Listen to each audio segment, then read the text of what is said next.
오늘은 하나님 나라의 복, 가난함과 애통함이라는 주제로 하나님의 말씀을 함께 나누겠습니다.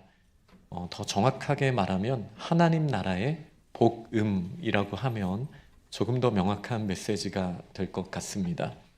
소위 팔복이라고 저희에게 알려져 있는 이 복음은 세상이 말하는 어떻게 하면 성공할 수 있는가, 어떻게 하면은 복을 받을 수 있는가에 대한 조건을 설명하는 내용은 아닙니다.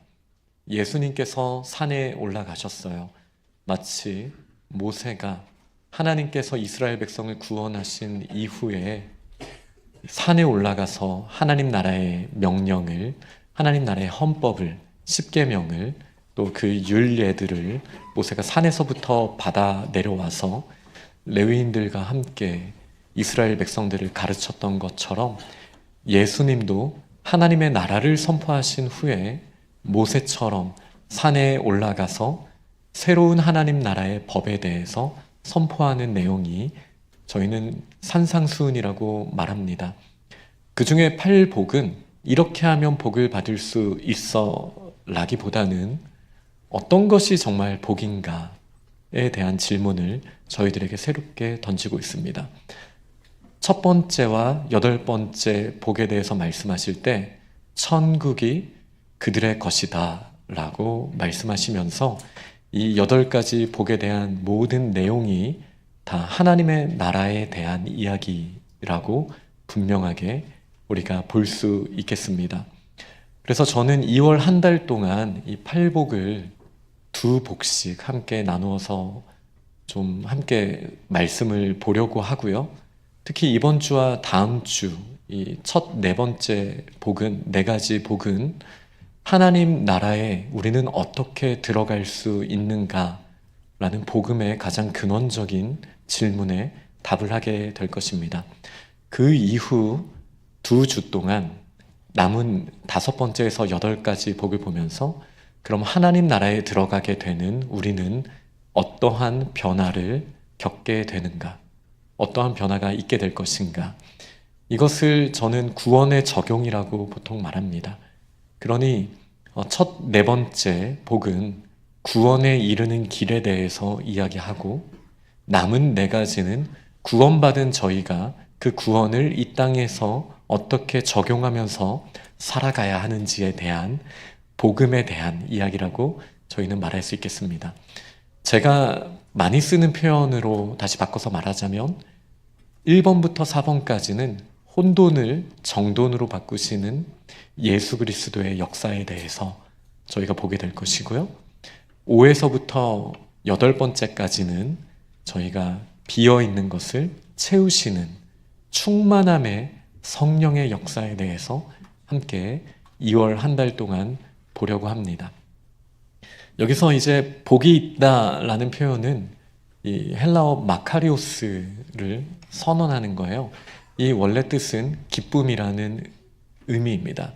이 마카리오스는 저희 어른들은 옛날에 90년대 초에 유행했던, 제 중학교 시절에 유행했던 이거 아시나요?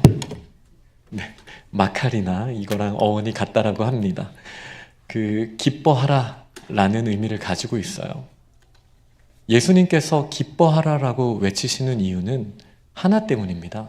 하나님의 나라가 저희에게 선물로 주어졌기 때문에 우리가 기뻐할 수 있다라고 말씀하시는 거예요. 저는 이번에 설교를 준비하면서 복음의 본질적인 부분을 조금 더 명확하게 말씀을 나누는 2월 한 달이 되면 좋겠다. 이렇게 스스로에게 되뇌었어요. 20년 전에 제가 전도사 시절에 지금도 저는 개인적으로는 뜨겁다라고 생각했는데 그때는 복음에 대한 열정이 정말 뜨거웠던 것 같아요. 하나님의 말씀을 전하든 성경 공부를 하든 예수 그리스도의 보혈, 복음 외에 내가 다른 말을 해서는 안 돼. 지금도 방향성은 그렇게 가지고는 있지만 그러나 20년이 지나면서 저는 세상에 다양한 문제가 있고 이 다양한 문제가 다양한 방법으로 우리를 힘들게 한다라는 것을 목회자로서 경험하게 되었습니다. 많은 청년들 혹은 또 가정들을 신방하면서 이 문제는 이렇게 접근하면은 좀 풀릴 수 있는데 라는 시야가 좀 열리게 되더라고요. 그러면서 제가 상담을 하면서 또 신방을 하면서 세상의 수많은 이야기들, 물론 성경적인 이야기들이 더 많았다라고는 생각하지만 이 가정에 꼭 도움이 될 만한 이야기들을 해주고 싶다. 이 마음을 저는 선한 마음으로 가졌어요. 그러다 보니 이제 저 같은 목회자가 설교를 전하거나 또 성경 공부를 하거나 또 상담을 함에 있어서 정말 순전한 복음만 전하는가? 그러지 못할 때가 있습니다. 제 스스로를 돌아볼 때도요. 왜냐하면 제가 경험해보고 또 다른 사람들이 그 어려움을 뚫고 나가는 걸 보니까 이분이 이 정도 정보만 알고 있으면 훨씬 나아질 텐데 라는 그런 시야가 생기더라고요. 저는 이게 뭐 꼭 되게 나쁘다라고 말하고 싶은 거는 아니에요. 그러나 자꾸 이런 쪽으로 가다 보면 저희는 복음의 본질에 대해서 놓치게 될 그 위험성이 있다라는 사실을 항상 주의해야 됩니다. 굳이 예를 들자면 오늘 심령이 가난한 자가 복이 있다라고 했는데 이제 저 같은 경우는 신앙생활 하면서 이 심령이 나름대로 채워졌어요. 근데 이게 하나님의 은혜로만 채워지면 이 채워진 걸로 충만하게 나누는 삶이 너무나 복된 삶이고 복음을 전하는 삶일 텐데 하나님의 복음 외에도 제 경험 한 스푼, 제가 책으로 본 거, 제가 상담하면서 들었던 수많은 경험들이 이분들한테 꼭 필요하겠다라는 생각이 앞설 때가 있더라고요. 우리가 신앙생활을 할 때요, 교회에 나올 때 어떤 기대치를 가지고 있습니까? 예를 들자면 저희가 한 구분응선까지 온 거예요. 우리 인생이 참 괜찮아요. 그런데 이 마지막 10%의 문제가 해결될 것 같지가 않아요. 나한테 지혜도 필요하고 약간의 조언만 있으면 누가 나를 조금만 도전해주고 도와주면 나는 훨씬 나은 사람이 될 텐데 라는 마음이 저희들에게 있기 쉽습니다. 우리의 신앙생활 가운데 우리가 공동체에서 소그룹 모임을 하고 여러 활동을 하는 가운데 이런 생각에 사로잡혀 있기가 참 쉽다라고 저는 저의 삶을 돌아보면서 한번 생각해 봅니다. 아마 이 자리에 계신 분들 중에도 복음을 제대로 경험하지 못하셨거나 아니면 지금 그 복음의 모멘텀을 가지고 늘 충만한 삶을, 하나님 안에서의 충만한 삶을 누리지 못하고 있다면 우리의 매일의 삶 가운데 우리는 이 생각에 사로잡혀 있기가 쉽습니다. 나는 기본적으로는 괜찮은 사람이지만 이 문제가 나를 조금 힘들게 하네. 이 문제만 해결되면 내 인생은 훨씬 나아질 거야. 우리가 이 마음을 갖기가 참 쉽다라는 거죠. 근데 오늘 본문은 뭐라고 말하나요? 심령이 가난한 자가 복이 있다라고 예수님은 이 복음의 첫 단추, 이 구원의 첫 단계에서 우리의 영혼이 가난하다라는 사실을 분명하게 선포하십니다. 우리는 괜찮은 사람인데 한 스푼만 더해지면 확실히 우리의 인생이 달라질 거야 라는 생각이 틀렸다라는 거예요. 여기서 말하는 심령은 영혼입니다. 영혼. 가난하다라는 말은요, 내가 갈급하다 정도가 아니에요. 예수님이 말씀하시는 영혼이 가난한 자라고 하셨을 때는요, 우리가 지금 물질주의에 살고 있으니까 이런 표현이 좀 더 합당합니다. 영혼이 부도난 사람, 영혼이 파산된 사람, 나한테 계속 쏟아지고 있는 이 문제들이 처음에는 내가 감당할 수 있다라고 생각을 했어요. 그런데 내 수준, 내 능력 밖에 있는 문제라는 걸 인지한 사람이 복이 있다라고 말씀하시는 거예요. 내가 괜찮다라고 생각했고 운이 없어서 아니면 내가 조금 준비가 덜 돼서 아직은 인생이 어렵지만 내가 조금만 더 준비되면 모든 인생의 문제들이 잘 풀리게 될 거야 라는 생각을 가지고 있는 사람들이 있지만 그런 사람이 복이 있는 것이 아니라 이 문제는 내 수준으로 감당할 수 있는 것이 아닙니다. 주님, 저는 파산되었습니다. 저에게는 아무 소망도 없습니다. 제가 이것을 감당할 수 있는 능력이 저에게는 없습니다. 이렇게 고백하는 자가 복이 있다라고 지금 예수님은 말씀하시는 거예요. 우리 스스로를 돌아봅시다. 저희 그래도 어느 정도는 괜찮은 사람이잖아요. 우리가 나름대로 여태까지 쌓아온 업적들이 있고 또 우리의 커리어가 있으며 또 우리의 미래가 그래도 좀 활짝 열릴 수 있는 가능성이 있잖아요. 그런데 운이 조금 나빴고 우리가 조금만 더 잘했으면은 지금 조금만 더 노력하면은 다 잘 풀릴 텐데 이 생각이 우리를 사로잡을 수 있잖아요. 예수님은 그 생각 자체가 틀렸다라고 말씀하시는 거예요. 여기에는 우리가 좀 다양한 층 위에서 봐야 돼요. 단순하게 제가 이걸 단선화해서 말해서 세상적인 성공은 다 악한 겁니다. 우리가 영적인 것만 꿈꿔야 됩니다. 이렇게 말해서 이해할 수 있는 영역은 아니에요. 그런데 제가 문제가 뭔지를 하나 설명해 드릴게요. 우리가 어떨 때 기쁩니까? 관계에 있어서 우리가 참 사랑을 경험할 때 우리는 기쁠 수 있어요.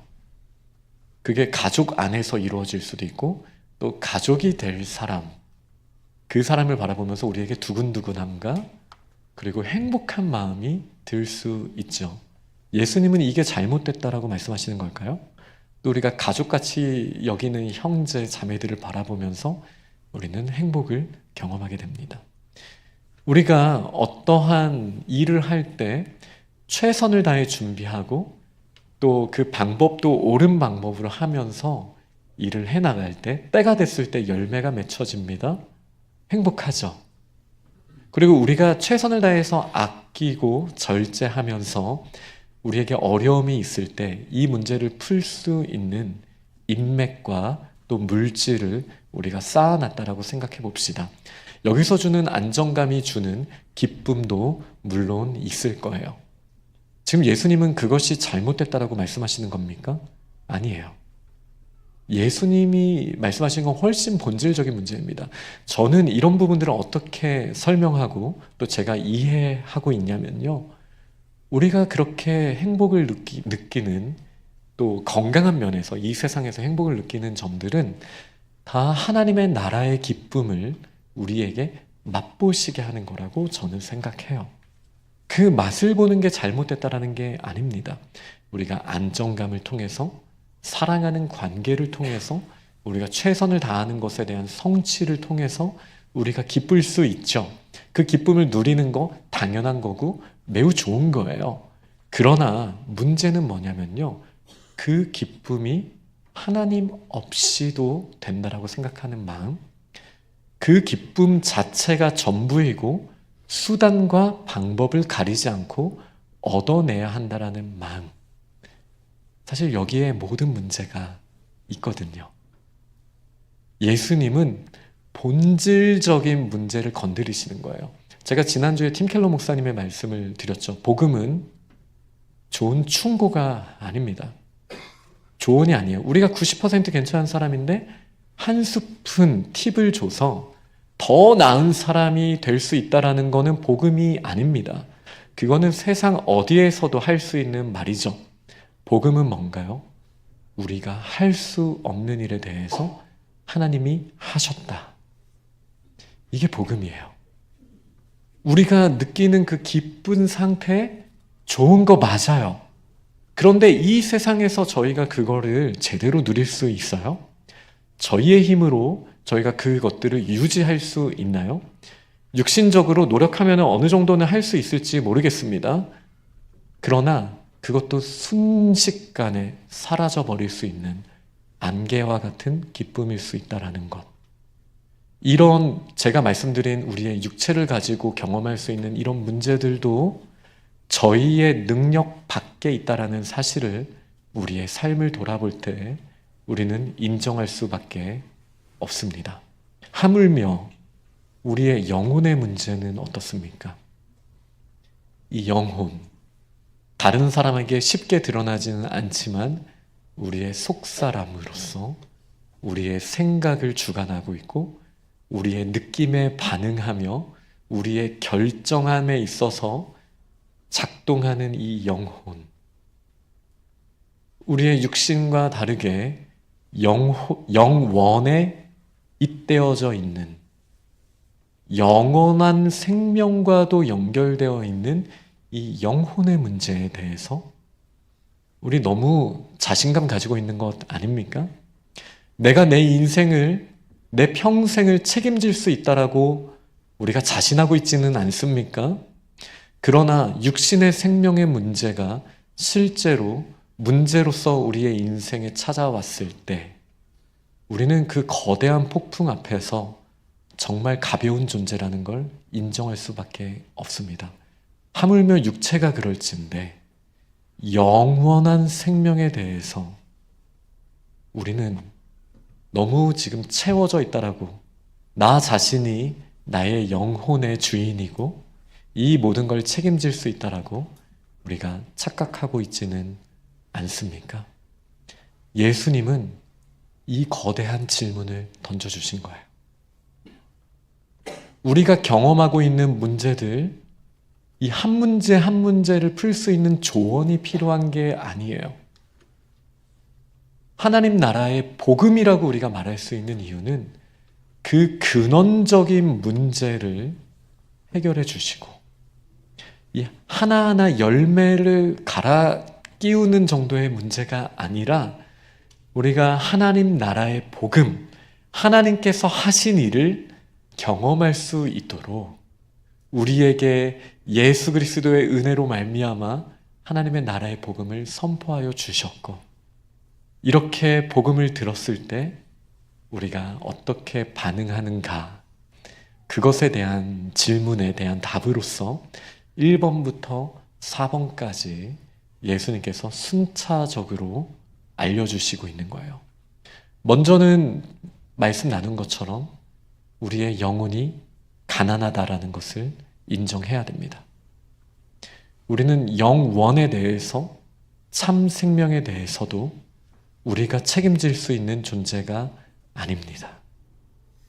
이 세상의 문제들, 우리가 어떻게 넘어가는 것처럼 보이지만 근원적인 문제를 해결할 수 있는 자는 이 가운데 한 명도 없습니다. 그러니 이 문제에 대해서만큼은 저희는 인정해야 돼요. 저희는 파산한 자입니다. 나의 힘으로는 나의 인생을 어떻게 이끌 수도 없고 나의 인생을 책임질 수 있는 힘이 조금도 없는 자입니다. 저는 가난합니다. 제가 할 수 있는 게 없습니다. 이게 복음을 받아들이는 첫 번째 단계예요. 너무나 단순하죠. 그런데 이게 쉽지가 않아요. 우리가 우리의 삶의 주인이라고 생각하고 있거든요. 그리고 세상은 뭐라고 말해요? 기쁨이라는 건 성공하면은 얻을 수 있는데, 이렇게 성공하기 위해서는 몇 가지 훈련을 받고 몇 가지 정보를 가지고 있으면 여러분은 성공할 수 있을 거예요 라고 말하는 세상을 저희가 살고 있기 때문이에요. 우리가 원래 괜찮은 사람이라고 세상은 계속 말해요. 뭐라고 말하죠? 너 안에 있는 가능성을 믿어봐 라고 세상은 자꾸 말해요. 너 자신을 사랑해봐 라고 말해요. 너는 할 수 있어. 다른 사람이 뭐라고 하든 너 자신을 신뢰하면서 믿고 나아가봐 라고 세상은 말해요. 그리고 저희도 그 목소리가 위로가 되고 힘이 되기도 해요. 이게 너무나 익숙해요. 그런데 이것의 문제는 무엇이죠? 내가 가능성이 있다라고 생각하는 거예요. 어떤 내가요? 하나님이 없는 내가. 하나님으로부터 떨어져 나와 있는 나도 충분히 괜찮고 가능성이 있으니 하나님 없이도 너의 산을 쌓아봐, 너의 탑을 쌓아봐, 너의 성을 쌓아봐. 세상은 계속 우리에게 말하고 있고 우리는 실패하면서도 계속 쌓아보고 쌓아보고 쌓아보는 이 과정을 계속 반복하고 있다라는 것이죠. 이게 왜 문제가 되냐면 성경이 말하는 죄가 바로 이런 모습이기 때문이에요. 성경이 말하는 죄가 무엇입니까? 하나님 없이도 할 수 있다라고 말하는 거예요.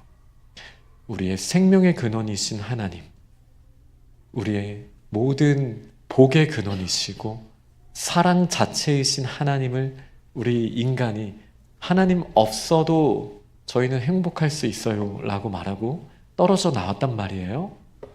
그런데 떨어져 나오고 나서 하나님 없이 뭔가 해보려고 하고 나 자신을 하나님 없이 사랑하고 이러면서 점점 뿌리를 내립니다.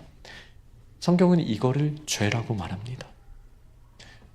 오늘 첫 번째 복의 표현으로 치면 나의 영혼이 하나님 없이도 충분하다. 나의 영혼이 하나님 없이도 부유할 수 있다라고 믿는 마음 자체가 가장 큰 본질적인 문제예요. 이 죄의 문제, 하나님 없이 계속 뿌리를 내리고 있습니다.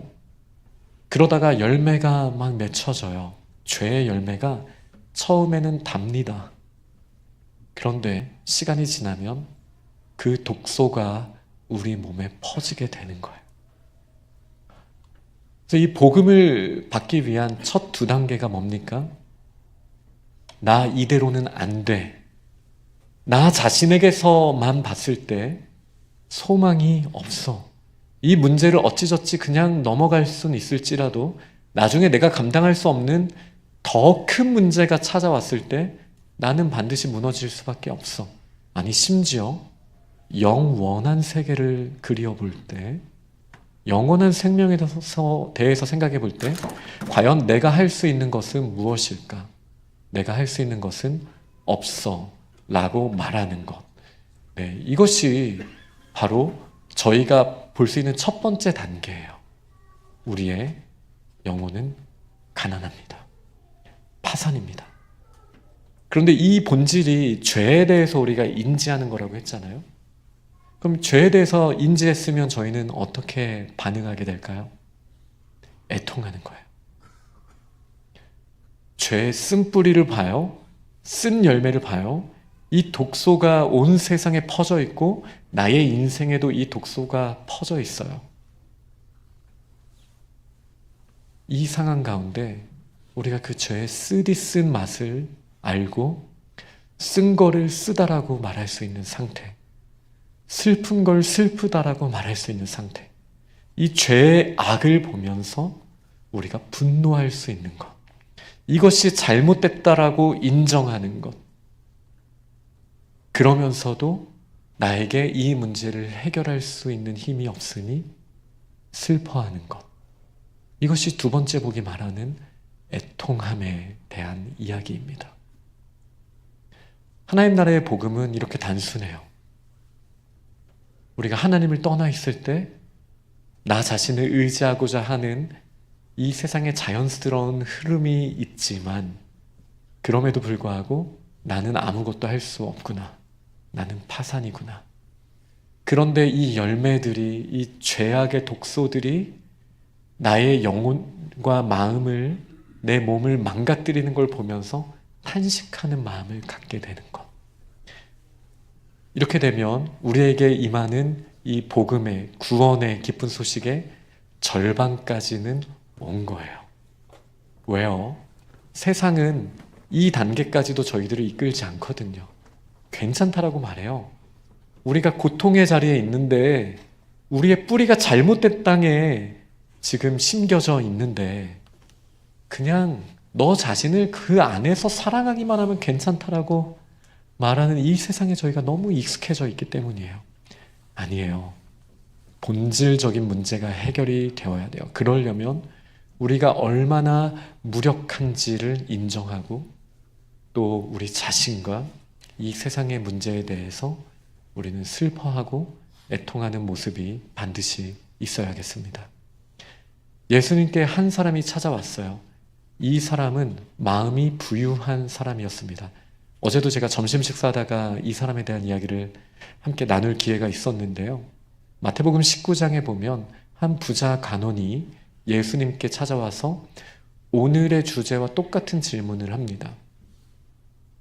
선하신 선생님, 어떻게 하면 영생을 얻을 수 있습니까? 어떻게 하면 하나님 나라를 소유할 수 있냐라는 질문인 거죠. 그때 예수님이 모세를 통해서 하나님이 주신 계명들을 말씀하시면서 이것을 지켜라 라고 말씀을 하세요.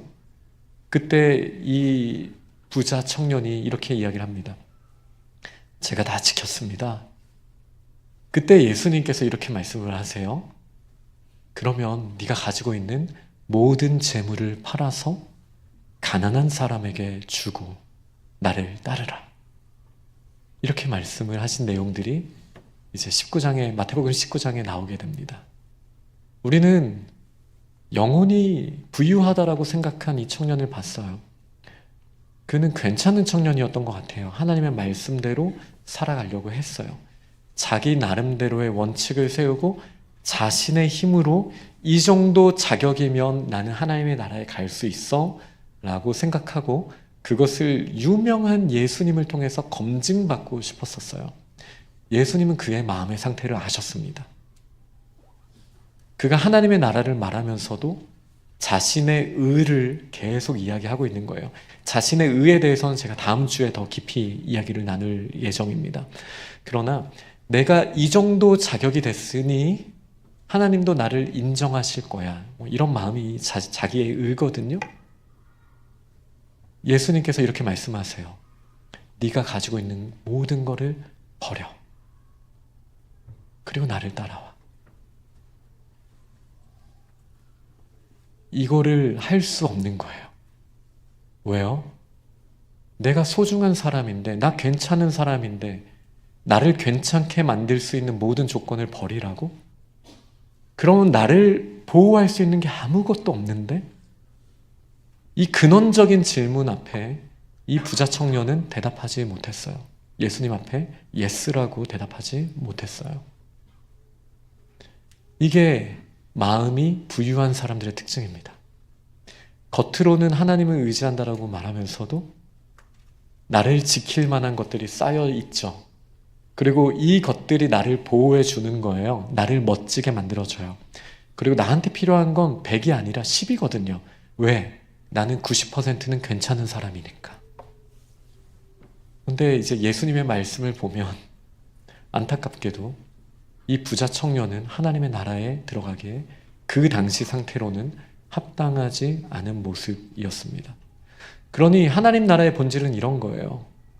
나에게 10% 조언만 있으면 돼가 아니라는 거예요. 나는 지금 상태로는 아무 소망이 없어. 우리가 그 단계로 나아가야 돼요. 자꾸 우리는 나 자신을 의지하라라는 목소리가 들려지게 될 거예요. 그리고 이 목소리처럼 나 자신을 세상의 방법으로 사랑하고 존중하다 보면 이 문제들이 다 풀릴 거라고 우리는 착각할 수 있어요.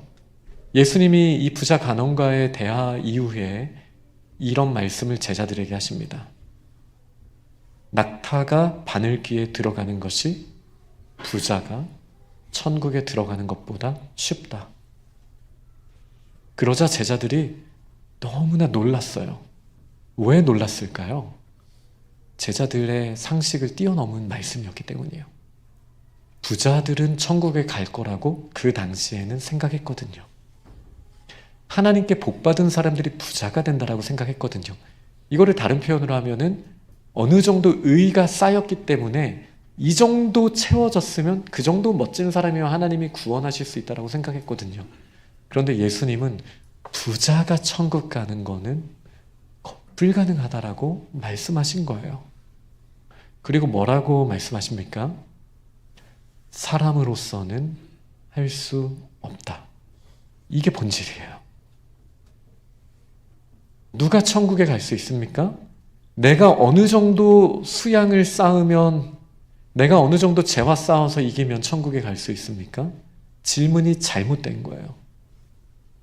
우리는 의인이 될 수 없습니다. 우리의 힘으로는요. 사람은 할 수 없어요. 예수님이 분명히 말씀하신 거예요. 그 청년이 가장 자격 있는 청년 중에 한 명이었거든요. 그런데 그 청년조차도 마음이 가난해지지 않으면 천국을 소유할 수 없는 거예요. 그러나 그 다음 말씀이 우리에게 소망이 돼요. 사람은 할 수 없다. 하지만 하나님은 하실 수 있다. 우리의 힘으로는 우리가 천국에 들어갈 길을 뚫을 방법이 없어요. 그러나 하나님은 마음이 가난한 자들을 그 뿌리째 뽑으셔서 다시 여호와의 뜰에 심어주시는 분이신 줄 믿으시기 바랍니다. 우리의 마음이 가난하다는 건 이런 거예요. 영혼의 문제에 있어서 하나님의 크심을 인정하는 거예요. 이 세상의 수많은 질서들 가운데 우리 자연의 법과 도덕법이 있죠. 이걸 누가 세우셨습니까? 하나님이 세우셨어요. 우리가 이 땅에서 정말 기쁘게 살 수 있는 방법은요, 하나님이 세우신 법을 인정하고 하나님이 주신 방법대로 살아가는 것 외에는 소망이 없어요. 하나님의 질서가 명확하게 도덕법으로도 자연법으로도 있는데 우리가 하나님을 떠난 이 밭에 뿌리를 내린 다음에 이렇게 말하고 있는 거예요. 그런 법이 어딨어? 내 마음이 법이지. 나는 내 마음대로 결정할 거야. 특히 도덕법에 있어서는 저희가 더 그런 결정을 쉽게 해버리죠. 왜 우리가 선하게 살아야 돼? 왜 우리가 사랑해야 돼? 왜 거짓말을 안 해야 돼? 그런 게 어딨어? 나는 나를 기쁘게 해줄 수 있다면 거짓말 할 거야. 나는 악을 행해도 괜찮아. 그건 세상이 정해놓은 잘못된 기준이야. 라고 말하면서 모든 기준을 자기 자신에게 두는 거예요. 그리고 나의 부요함을 자꾸 채워나갑니다. 나는 할 수 있어. 법도 바꿀 수 있고 내 마음대로 다 행할 수 있어. 이 길이 파멸의 길인 거예요. 그러니 우리의 소망은 매우 단순합니다. 지금까지 내가 할 수 있다라고 생각했었고, 지금까지는 그냥 조금만 조언이 있으면, 내가 조금만 나은 사람이 되면 이 세상 행복하게 살 수 있다라고 생각했었던 이 잘못 뿌리 내렸던 이 토양에서부터 근원적으로 하나님 없이 나에게 소망이 없구나. 그냥 하나님을 다 빼놓고 하나님이 말씀하신 사랑, 하나님이 말씀하신 생명, 우리가 그렇게 하나님의 질서를 세워가는 이 질서 안에 있는 나의 모습을 제외하고는 나에게는 그 어떤 소망도 없구나. 이거를 저희는 인정해야 돼요. 이렇게 인정하면은 죄가 보이기 시작해요. 하나님 없이 나 혼자 살아보겠다고, 나 혼자 잘 돼 보겠다라고 생각했던 그 토양이 죄라는 사실을 우리는 깨닫고 인정하게 됩니다. 그리고 어떻게 된다고요? 우리가 애통하게 되는 거예요. 이 죄를 바라보니, 나의 모습을 바라보니 이게 원래 그림이 아닌데, 하나님이 나를 원래 창조하신 목적이 이런 모습이 아닌데, 우리 가정 가운데 어떤 문제들이 있는 걸 보면서 내가 이 정도 아이디어만 있으면 우리 가정을 행복하게 만들 수 있어, 이런 모래 위에 성을 쌓는 그런 세상의 방법이 아니라요, 하나님이 세워주신 우리 가정 가운데 어떤 본질적인 죄성의 문제와 서로 사랑하지 못하는 하나님 나라의 법이 충만하게 펼쳐지지 않는 이 모습을 보면서 내 방법은 도무지 소망이 없구나. 다시 하나님께 돌아가야 돼. 하나님만이 우리 가정의 소망이시구나. 이렇게 죄의 문제를 발견하고 나의 무력함을 인정하는 거예요. 그리고 죄의 문제를 보고 우리는 아파해야 돼요. 대화가 끊겨 있는 우리 부부 사이의 모습을 보며, 자녀와의 관계를 돌아보며, 또 부모와의 관계를 보며 우리는 애통할 수 있어야 돼요. 이거 그냥 다 괜찮다라고 생각해 왔잖아요. 요즘 세상이 다 그렇지 뭐. 정말 괜찮은 거 맞습니까? 우리 정말 빙산의 일각만 보고 있는 거예요. 그 뿌리를 못 보고 있기 때문에 우리가 그렇게 쉽게 말하는 거예요. 그러니까 내가 언젠가 돈이 많아지면 이 문제는 해결할 수 있어? 이렇게 말도 안 되는 생각을 하면서 지금의 문제를 넘어가고 있을 가능성이 꽤 큽니다. 꽤나 큽니다. 그렇지 않다라는 거예요. 애통해야죠. 이 세상의 악을 보면서, 나의 죄의 문제를 보면서, 우리 가정에 하나님의 나라가 강력하게 임하지 않음을 보면서, 내가 있는 곳이 하나님의 나라답게 선한 열매들이 맺혀지지 않는 현재의 상황을 보면서 우리는 애통해야 돼요. 왜 이 애통함이 중요합니까? 우리를 한번 병든 사람의 모습으로 생각해 볼게요. 자연스러운 일이에요. 하나님을 떠나 있는, 생명과 모든 복의 근원이신 하나님을 떠나서 우리가 뿌리를 내리고 있다면 여기서 수많은 독소들을 우리가 빨아들이고 있겠죠. 우리의 몸이, 우리의 마음이, 우리의 관계가, 우리의 비전이 지금 독소 가운데 병들어 있을 가능성이 매우 큽니다. 우리가 하나님 안에서 충만하지 않다면요. 그런데 그때 통증이 있어야 돼요. 아파야 돼요. 우리 안에 질병이 커지고 있는데 우리가 그 증상을 볼 수 없다면, 우리가 아파하지 않는다면, 아프지 않다면 우리가 병원 갈 필요를 느끼겠습니까? 내 몸 안에 큰 문제가 일어나고 있고 내 영혼에 큰 문제가 일어나고 있는데 지금 당장 우리가 그 증상을 발견하지 못한다면 우리는 괜찮은 삶을 산다라고 착각할 거라니까요. 나는 90%는 괜찮아. 10%만 해결하면 돼. 이미 구분응선은 넘었어. 이렇게 생각하면서 훨씬 본질적인 문제가 우리의 영혼을 거의 무너뜨려 놨는데 지금 약간의 조언을 얻을 때가 아니라니까요. 애통할 수 있다는 것은 죄의 문제를 우리가 발견하게 되었다는 뜻이에요. 그때 예수님께서 뭐라고 말씀하십니까? 기뻐하라. 그럼 됐어. 아프지? 근데 괜찮아. 기뻐해. 나한테 오면 이 문제 해결해 줄 거야. 이게 마태복음 19장에서 하신 말씀이잖아요. 누가 천국에 갈 수 있습니까? 형제가 이 정도 문제는 괜찮아요. 나 치료 안 받아도 돼요. 문제 있죠. 저 지금 행복하거든요. 이 정도면 저 괜찮은 사람 아니에요? 이렇게 말하면 이 문제를 결코 해결할 수 없는데 이 문제의 무게를 알고 애통하는 사람. 저 너무 아파요. 이게 원래 하나님이 저에게 기대하신 모습이 아니잖아요. 우리 가정 이 정도로 충분하지 않잖아요. 지금 저의 매일의 삶, 이 모습 아니잖아요. 저 너무 슬퍼요, 하나님. 그런데 슬프기만 한 게 아니라 저는 부도난 사람이에요. 저에게서부터 이걸 해결할 능력이 전혀 없어요. 하나님, 그래서 너무나 슬퍼요. 그럴 때 예수님이 해주신 말씀이에요. 기뻐해. 너 그 문제 알았으니까 이제 나한테 안길 수 있잖아. 네가 해결할 수 없는 문제로 인정하기 때문에 이 문제를 가지고 하나님 앞에 나아갈 수 있잖아. 우리 주님께서 이렇게 말씀하시니까 기뻐하라고 말씀하시는 거예요.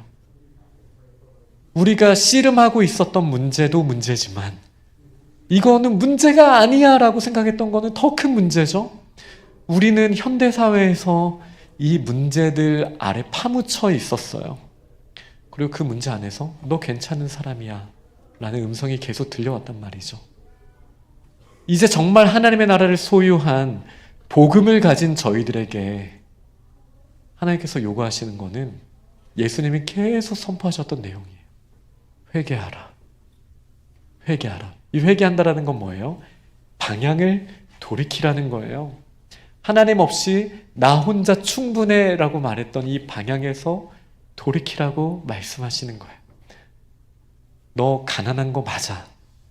너의 마음에 너가 주인이 되어서 책임질 수 있는 방법이 없어. 아프지? 아파해야 되는 게 맞아. 슬퍼해야 하는 일을 바라보면서 슬퍼해야 되고, 악과 불의를 보면서 우리는 분노해야 돼. 아파해야 돼. 그리고 의원 대신, 의사 되시는 예수 그리스도 앞에 나아가면 돼. 이게 하나님 나라, 제가 네 등분으로 나누게 될 텐데, 이것이 첫 번째 메시지의 핵심입니다. 나 자신이 괜찮죠? 괜찮은 면이 있죠. 그런데 이 혼동을 우리가 벗어나야죠. 우리가 괜찮은 이유가 뭔지 아세요? 하나님 나라에 심겨졌기 때문이에요. 하나님 안에서 괜찮죠. 내게 능력 주시는 자 안에서 내가 모든 것을 할 수 있는 거예요. 이게 기본이거든요. 그런데 세상은 매일의 나의 삶을 뭐라고 말해요? 하나님 없이도, 하나님의 질서 없이도 나는 괜찮은 사람이에요. 제 영원까지도 저는 책임질 수 있고요. 나의 모든 문제들 저는 다 해결할 수 있어요. 이 문제, 파묻혀 있는 저희들에게 하나님의 복음이 오늘 선포되었습니다. 그리고 이 복음은 우리에게 우리가 할 수 없는 것에 대해서 말을 하지 않으세요. 이 부자 간원처럼 모든 율법을 다 지켜야 돼, 재물을 이만큼 쌓아야 돼, 이렇게 말씀하셨다라면 저희에게 소망이 없을 텐데, 나의 할 수 없음을 인정하고 모든 걸 하실 수 있으신 우리 주님 앞에 나아오라고 하시는 이 초청에 여러분 어떻게 반응하시겠습니까? 에스겔서 9장을 보면 제가 굉장히 관심 있게 보는 본문이거든요. 이걸 보면 이제 요한계시록이 좀 풀리시게 돼요. 나중에 이런 장면이 나옵니다. 예루살렘 성에서 슬피 울며 통곡하는 사람들이 있어요. 오늘의 표현으로는 애통하는 사람들이 있어요. 그들이 왜 애통했는 줄 아세요? 멸망에 가증한 것이 예루살렘에 서 있는 것을 봤기 때문이에요. 이 멸망에 가증한 것이라는 것은요, 죄와 악의 화신을 말하는 거예요. 그러니까 기본적으로 하나님을 떠나서 하나님을 예배하는 예루살렘이 아니라 하나님을 떠나 있는 상태, 나를 책임질 수 있다는 수많은 우상들, 세상의 수많은 목소리들에 따라서 사람들이 거기에 뿌리를 내리고 거기서 행복해하는 모습을 보고, 이 장면을 보고 슬퍼하던 사람들이 있는 거예요. 그때 하나님이 뭐라고 말씀하셨는지 아세요? 그곳에 심판의 사람들을 보내시면서 그 심판하는 자들보다 그 전에, 이 땅을 다 갈아엎기 전에 서기관의 먹그릇 찬 자들이 그 애통하는 자들에게 그 붓으로 이마에 표를 주라고 하나님께서 말씀하십니다. 이 이마의 표가 어떤 뜻이에요? 하나님께서 이들을 구별하셨다라는 의미예요. 어떤 자들을 구별하셨습니까? 영적으로 영성의 이런 아우라를 이렇게 보일 정도의 훈련을 받은 사람들입니까? 성경을 백독한 사람입니까? 착한 행실을 쌓은 사람, 돈을 많이 쌓은 사람입니까? 아니요. 애통한 자. 죄를 보며 문제라고 말할 수 있는 사람, 악을 보면서 이거는 아닌데 라고 슬퍼할 수 있는 사람, 아플 때 아프다고 말할 수 있는 사람, 그거면 충분하다고 말씀하시는 거예요. 말씀을 맺겠습니다. 하나님의 나라는요, 우리가 상상할 수 있는 것보다 훨씬 기쁜 곳이에요.